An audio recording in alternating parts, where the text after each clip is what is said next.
The train whistle pierced the hot summer air as Grace Harris clutched her handkerchief tightly, staring out the dusty window at the approaching station of Silverridge, Colorado. It was 1878, and after 3 days of uncomfortable travel from Boston, her body ached almost as much as her heart. The telegram from her late father's attorney had been clear. She had inherited a small property in this remote western town, but what awaited her was anything but certain. Silverridge Station. 10 minutes. The conductor called, moving through the passenger car. Grace smoothed her navy traveling dress, suddenly aware of how out of place she must look with her Eastern fashions and pristine leather gloves. 22 years of proper Boston upbringing hadn't prepared her for the frontier. When her father died unexpectedly, leaving behind crushing debts and this mysterious property out west, she'd had no choice but to sell their home and seek whatever meager fortune awaited. "No one will be there to meet me," she whispered to herself, a habit she'd developed during the long, lonely journey. "I shall simply have to find my own way."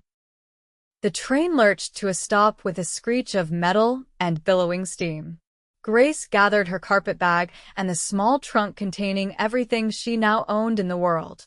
As passengers began to file out, she steeled herself for whatever lay beyond the train door. The platform was bustling with activity workers unloading mail, families reuniting in emotional embraces, and several rough-looking men eyeing the new arrivals. Grace stepped down carefully, the late afternoon sun momentarily blinding her. She paused, adjusting her small hat and scanning the crowd for a hired driver she might engage. That's when she saw him.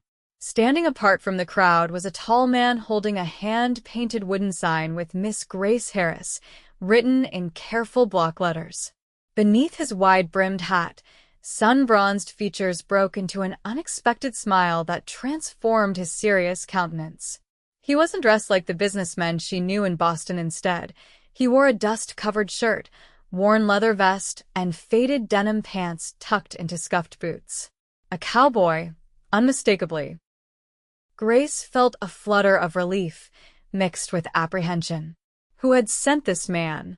Her father's lawyer hadn't mentioned arranging transportation.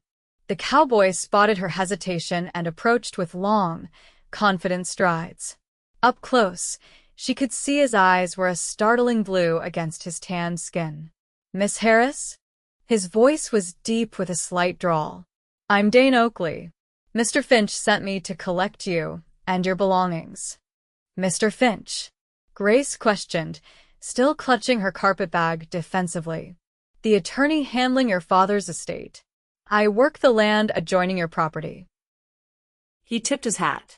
"My condolences about your father, madam." Grace studied him for a moment.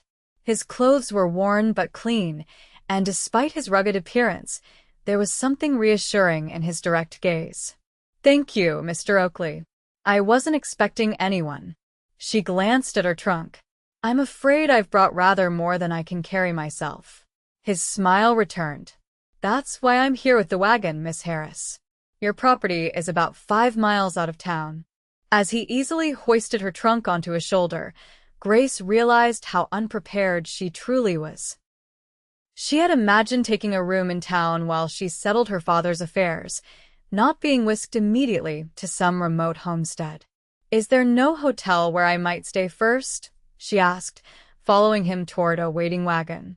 Dane Oakley loaded her trunk into the back before turning to her with an expression that mixed amusement with concern. "There's the Silverridge Hotel, but it's not what you'd be accustomed to in Boston.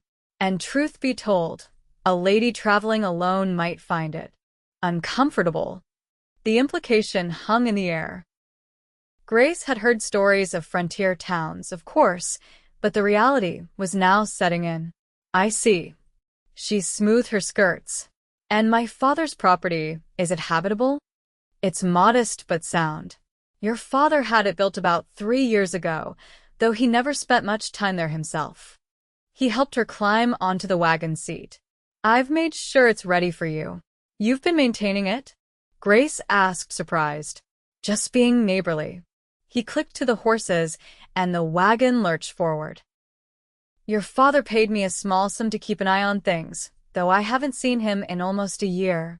Grace gripped the edge of the seat as they rumbled through the main street of Silverridge. The town was smaller than she'd imagined, a single dusty thoroughfare lined with wooden buildings, a few brick structures that seemed to house a bank and government offices, and various saloons that appeared to be the center of social activity. I must confess, Mr. Oakley, my father rarely spoke of his business here, she said. I knew he made occasional trips west, but he never explained the nature of his interests. Dane gave her a sidelong glance. Most folks around here didn't know much about Edward Harris either. He kept to himself, came a few times a year, stayed a week or so, then left. He hesitated before adding, people wondered why he bought land if he wasn't planning to work it or live on it. A chill ran through Grace despite the warm air. Had her father been involved in something improper? It seemed unlike the strict, proper businessman she'd known. But then again, perhaps she hadn't known him as well as she thought. As they left the town behind, the landscape opened up dramatically. Rolling hills dotted with pine trees gave way to meadows and distant mountains that turned purple in the fading light. The beauty of it was undeniable. It's breathtaking, Grace whispered, almost to herself. Dane nodded. That it is. This is good country, Miss Harris. Hard sometimes, but good. They traveled in companionable silence for a while, the wagon wheels creaking rhythmically. Grace found herself studying her escort's profile when he wasn't looking. His features were strong and weathered by the elements, yet there was a gentleness about him she hadn't expected. How long have you lived here, Mr. Oakley? She asked. Going on 10 years. Came west after the war with nothing but determination and managed to piece together a decent ranch. Pride tinged his voice. 300 acres, 40 head of cattle, and some of the finest horses in the county. That's quite an accomplishment. It's been hard work, but worth every callus. He glanced at her hands, still covered in fine gloves.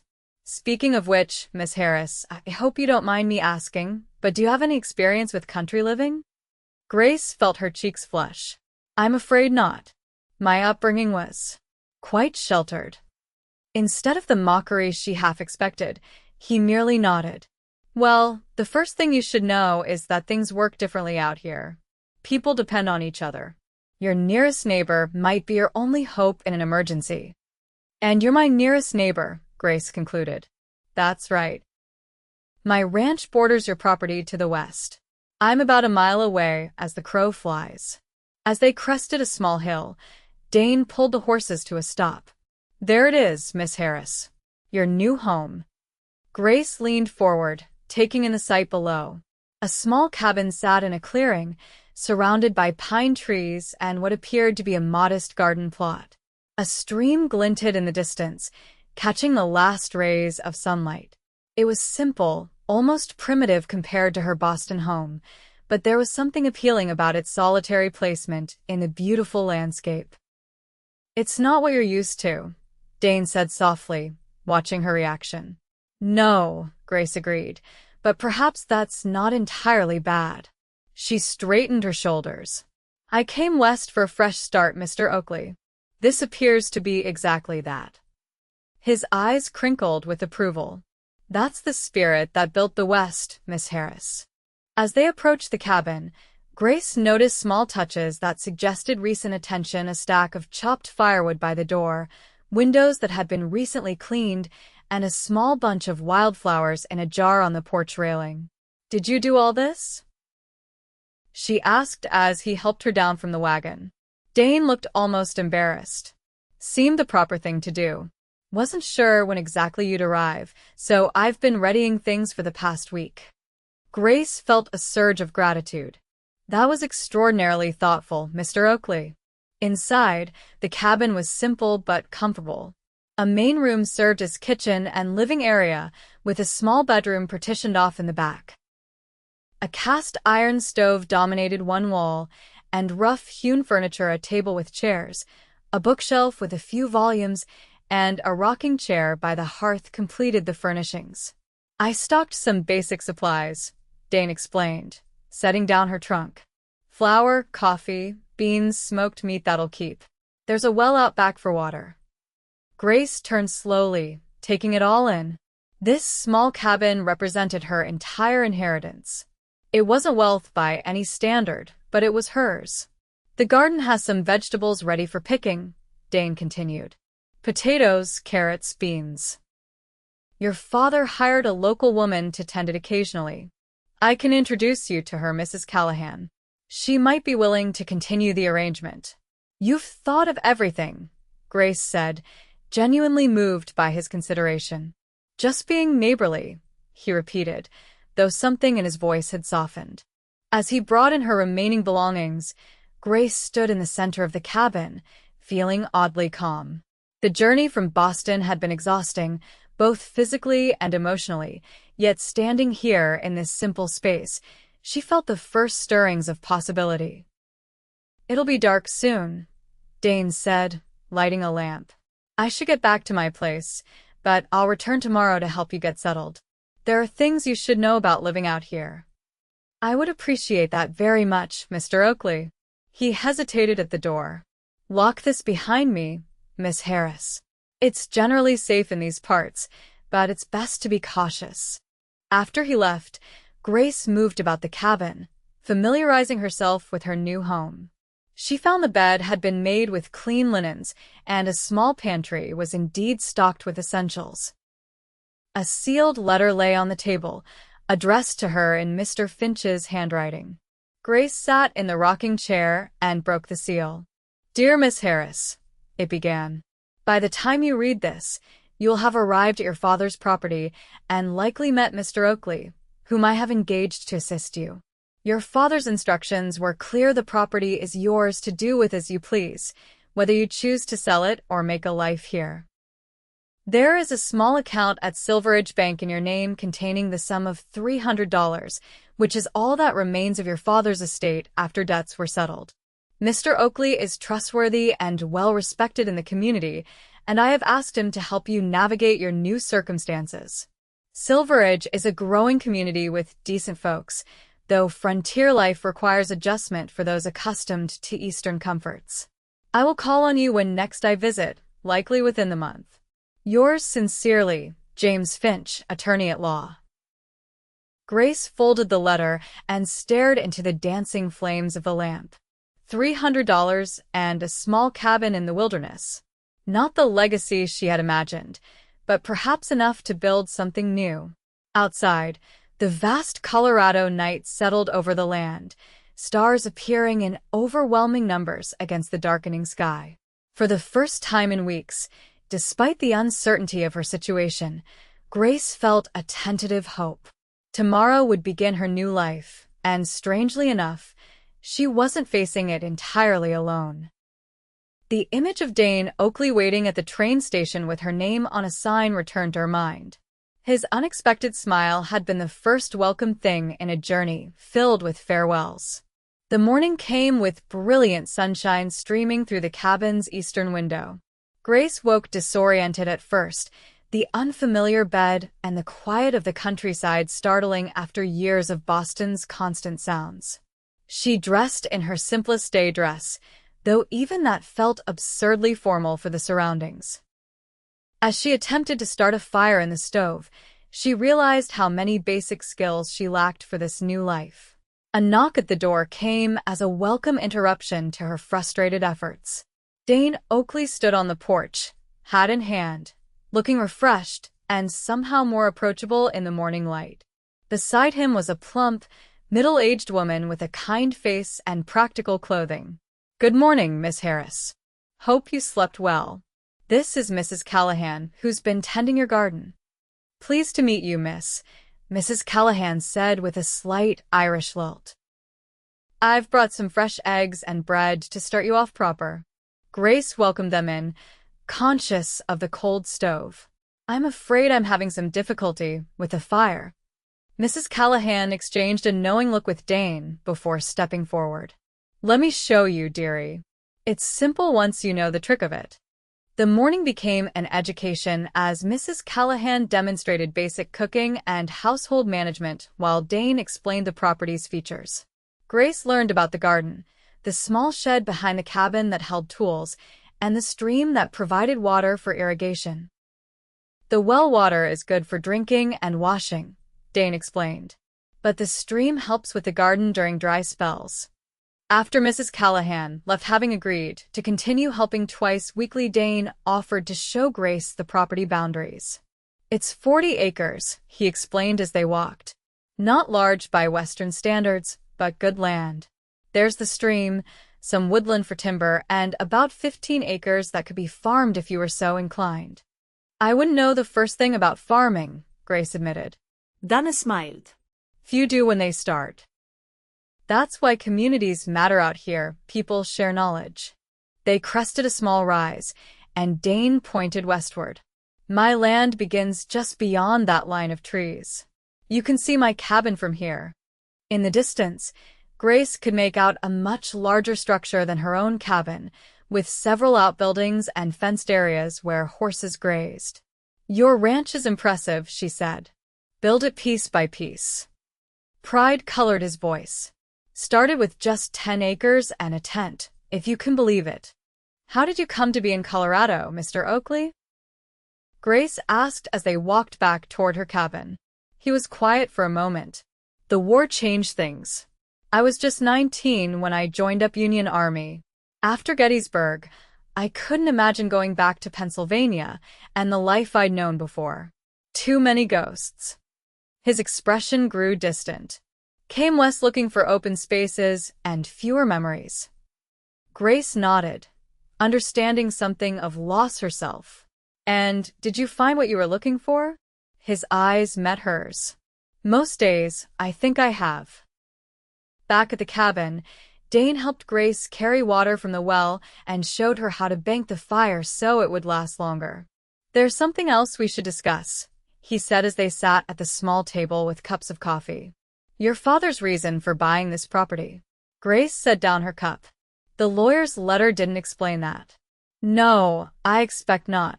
Dane leaned forward. "Miss Harris, there are rumors that your father believed there might be gold on this land." Grace stared at him. "Gold?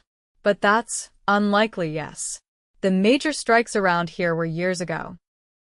"But your father hired a prospector to survey the property secretly. That man claimed there were promising signs in the stream bed. Is that why my father purchased it?" Dane nodded. "I believe so. He asked me to keep it quiet, said he didn't want a rush of fortune seekers if word got out." "Did he ever find anything?" Grace asked, her mind racing. "Not that I know of.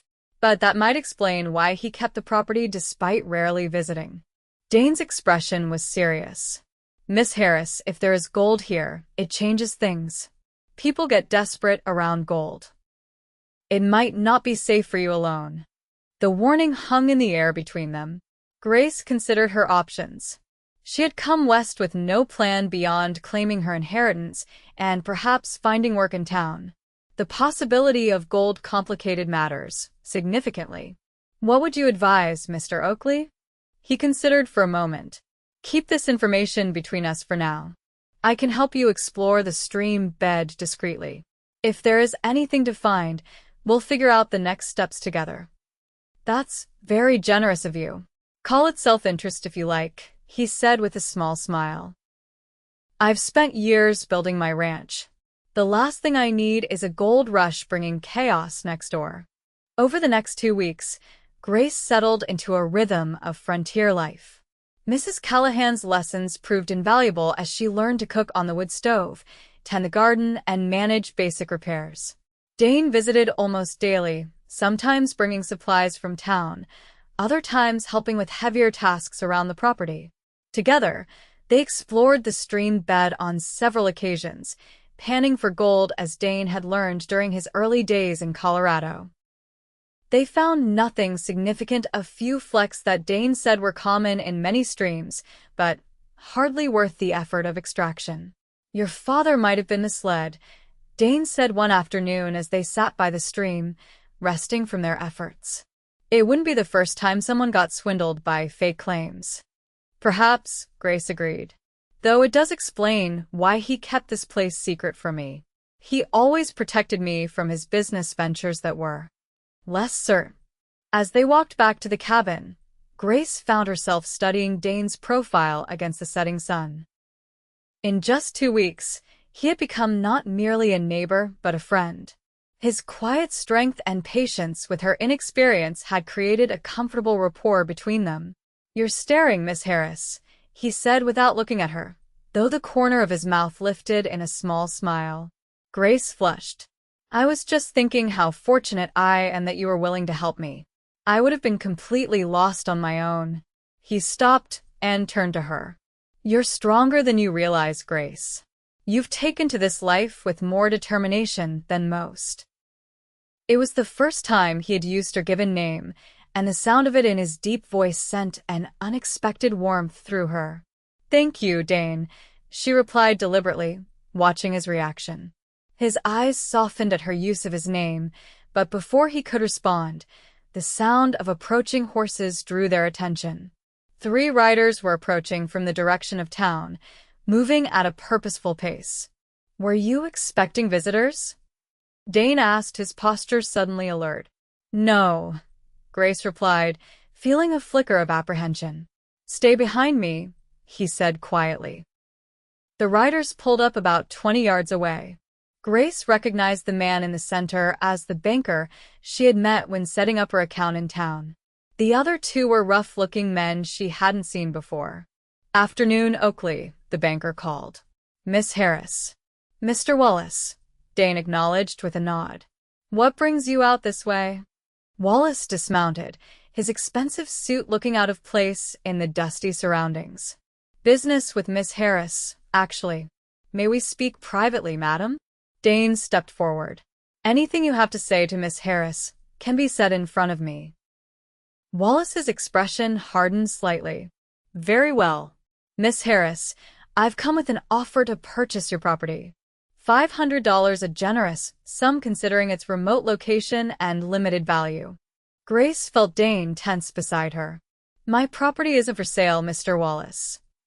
I understand your attachment, having just arrived. But I assure you, this is more than fair market value." Wallace smiled thinly. "With this money, you could establish yourself comfortably in town, perhaps open a small business suited to a lady of your background." "What's your interest in this particular piece of land, Wallace?" Dane asked, his voice level but with an edge of suspicion.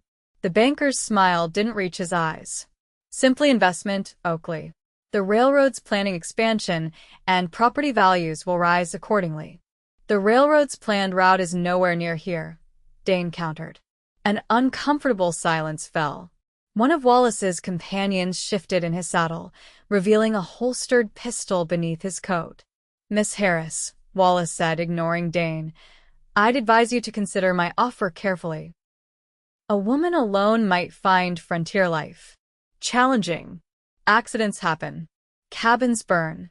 It would be a shame if your inheritance became a burden rather than a blessing."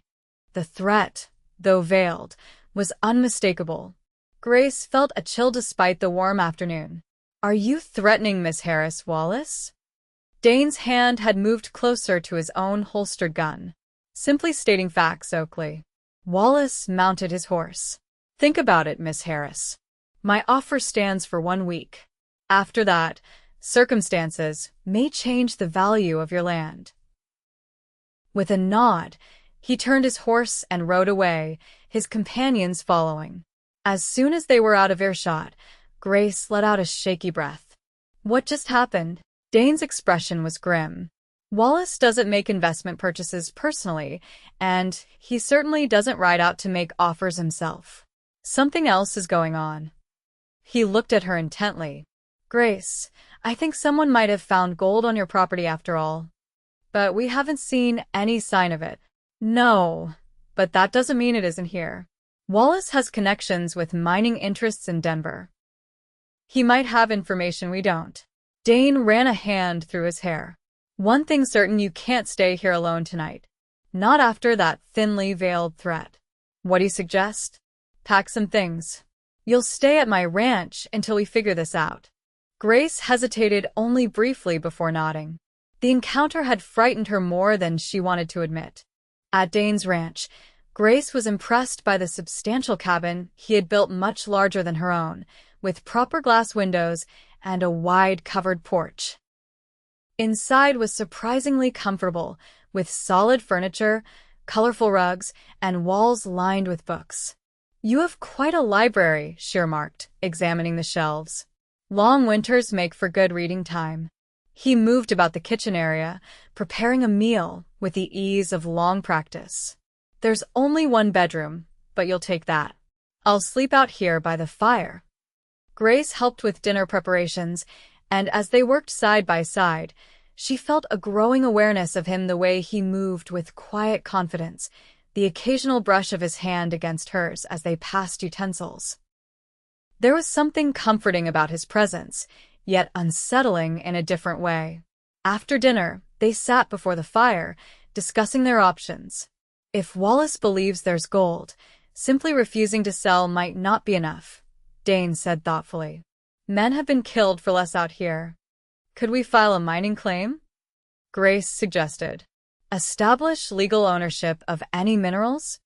Dane looked impressed. "That's smart thinking. We'd need to actually discover gold first to make the claim valid, but it's a good plan." He studied her for a moment. "You're adapting to Western thinking quicker than I expected. I've had a good teacher." Grace smiled at him. "And motivation to learn quickly." Their eyes held for a moment longer than necessary before Dane cleared his throat and stood to add wood to the fire. "Tomorrow we should return to your property during daylight," he said. "Check for any signs someone's been trespassing, maybe search the stream again more thoroughly." That night, lying in Dane's bed surrounded by his belongings, Grace found sleep elusive. The sheets carried his scent, a clean, masculine combination of soap, leather, and pine. She thought about how different her life had become in just a few short weeks. Boston society and its rigid expectations felt like another lifetime ago.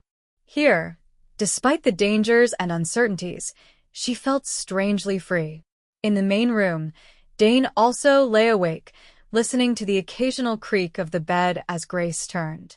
Having her in his home stirred feelings he hadn't expected when he'd first seen her step down from the train, her Boston finery dusty from travel, but her spine straight with determination.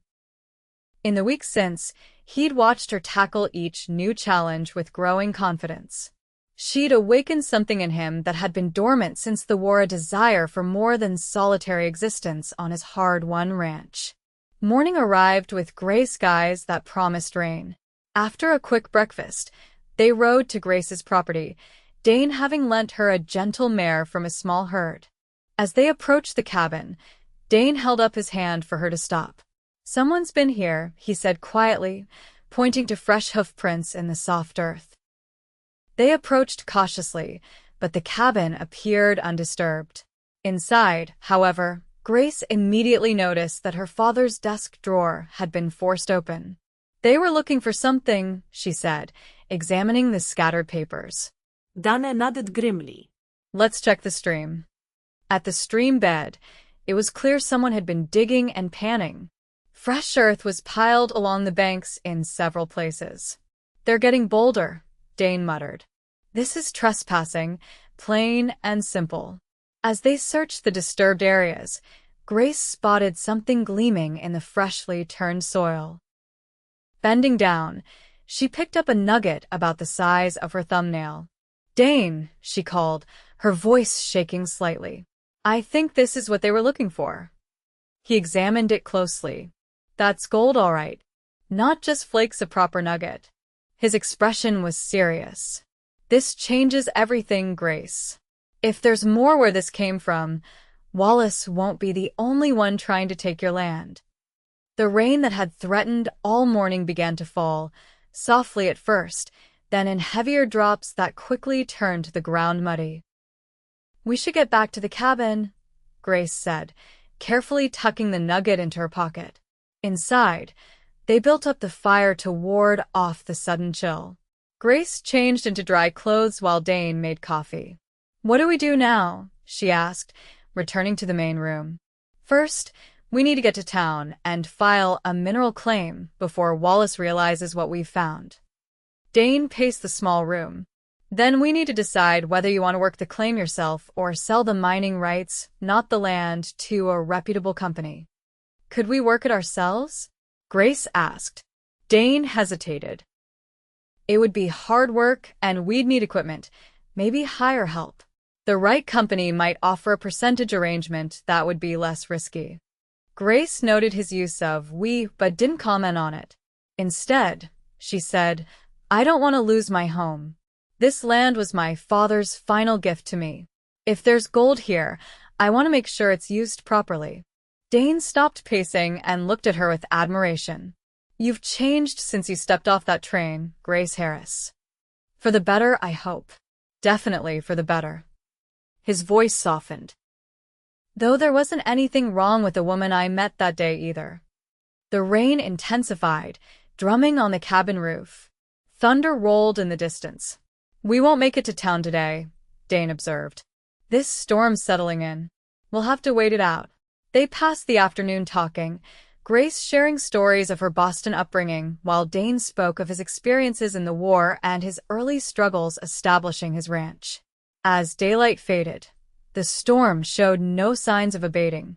"I should check on the horses," Dane said, pulling on his rain-slicked coat. When he returned, soaked despite the coat, Grace insisted he change into dry clothes. "You'll catch your death otherwise," she scolded, reminding herself of Mrs. Callahan. While he changed in the bedroom, Grace built up the fire and prepared a simple meal from her supplies. The domesticity of the scene struck her how natural it felt to be sharing this small space with him, listening to the rain while cooking dinner. It was a glimpse of a life she'd never imagined for herself, but found surprisingly appealing. When Dane emerged in dry clothing, his hair still damp, their eyes met across the room. Something shifted between them, a recognition of feelings that had been building since their first meeting. "Grace," he began, his voice low. "I need to say something." "Yes." She felt her pulse quicken. "These past weeks, getting to know you." He moved closer. "I never expected to feel this way again. After the war, I thought that part of me was gone." Grace set down the spoon she'd been holding. "What way, Dane?" "Hopeful. Connected to someone." His blue eyes were intense in the firelight. "I care for you, Grace. More than as a neighbor or friend." The confession hung in the air between them. Outside, thunder crashed closer now, and the rain beat against the windows. "I've been fighting these feelings," he continued when she remained silent. "Telling myself you'll probably return east once your affairs are settled. That a Boston lady couldn't possibly want a life out here with someone like me." Grace closed the distance between them, reaching up to touch his face gently. "You're wrong, Dane. These weeks have shown me what I really want. Not Boston society with its pretensions, but a real life. Challenging, yes, but authentic." Her voice softened. "And you've become an essential part of that life for me." He covered her hand with his own. "Are you certain? This isn't an easy place for anyone, let alone someone raised with comforts." "I've never been more certain of anything." Their first kiss was gentle, tentative, but quickly deepened with weeks of unspoken longing. When they finally separated, both were breathless. "I've wanted to do that since I saw you step off that train," Dane admitted, his forehead resting against hers. "Even in my dusty traveling dress with my hair coming undone?" Grace teased. "Especially then. You looked determined and a little afraid, but mostly brave." He smiled. "And beautiful. Definitely beautiful." They spent the evening planning their next steps, filing the mineral claim, investigating options for developing the gold find, and considering what improvements Grace's cabin needed for the coming winter. The conversation flowed between practical matters and more personal revelations as the storm raged outside. "I should sleep by the fire," Dane said reluctantly as the hour grew late. Grace took his hand. "Stay with me." Grace, your reputation is already compromised by staying alone with you, she pointed out practically. And out here, who's to know or care? We'll marry as soon as possible if that's what you're worried about. Dane looked startled, then broke into a grin. Was that a proposal, Miss Harris? Grace blushed but held his gaze. Perhaps it was, Mr. Oakley. Would your pride allow you to accept? He laughed, a rich sound that filled the small cabin. My pride has nothing to do with it. My heart, on the other hand. He pulled her close. Yes, Grace Harris, I will marry you, though I believe I'm supposed to be the one asking. We'll consider it mutual, she replied before kissing him again. The following morning dawned clear and bright after the storm. They rode to town together, first visiting the assayer to confirm their find, then filing the mineral claim with the county office. When they encountered Wallace on the street, Dane politely informed him that Grace's property was definitely not for sale, and any trespassing would be met with legal consequences. The banker's face darkened with anger, but with witnesses nearby, he could only tip his hat stiffly and continue on his way. Their next stop was the small church at the edge of town, where they spoke with the pastor about a wedding. 2 weeks later, Grace Harris became Grace Oakley in a simple ceremony attended by the few friends they had made Mrs. Callahan, Mr. Finch, who had traveled from Denver for the occasion, and several of Dane's neighboring ranchers. They decided to live primarily at Dane's larger cabin but maintained Grace's property as well. The gold find, while not a major strike, proved sufficient to fund improvements to both homes and expand Dane's ranch operations. They hired a foreman to manage the small mining operation, which provided a steady income to supplement the ranch's earnings. Within a year, Grace had transformed from an uncertain Boston lady into a confident rancher's wife, respected in the community for her intelligence and determination. She started a small lending library in town using books ordered from Denver and her own collection, which became a gathering place for local women. On their first anniversary, Dane surprised her with a trip to Denver, where they stayed in the finest hotel and attended the theater. As they prepared for the evening, he presented her with a small velvet box. "What's this?" Grace asked, opening it to find a delicate gold locket. "Open it," he urged. Inside was a miniature copy of the handwritten sign he had held at the train station, her name carefully inscribed. "So you never forget how our story began," he said softly. Grace felt tears welling in her eyes. "As if I could forget the sight of you standing there, the first friendly face in my new world. I fell in love with you that day," he admitted. "Watching you step down from that train, looking so proper and yet so brave." "And I fell in love with your smile," she replied. "The way it transformed your entire face." They stood together by the hotel window, looking out at the growing city below. "Do you ever miss Boston?" Dane asked, his arms around her waist. Grace leaned back against his chest. "Sometimes I miss certain comforts. Hot running water. Theater performances. But I never miss the life I led there." She turned in his arms. "This is where I belong, Dane. With you, building something real together."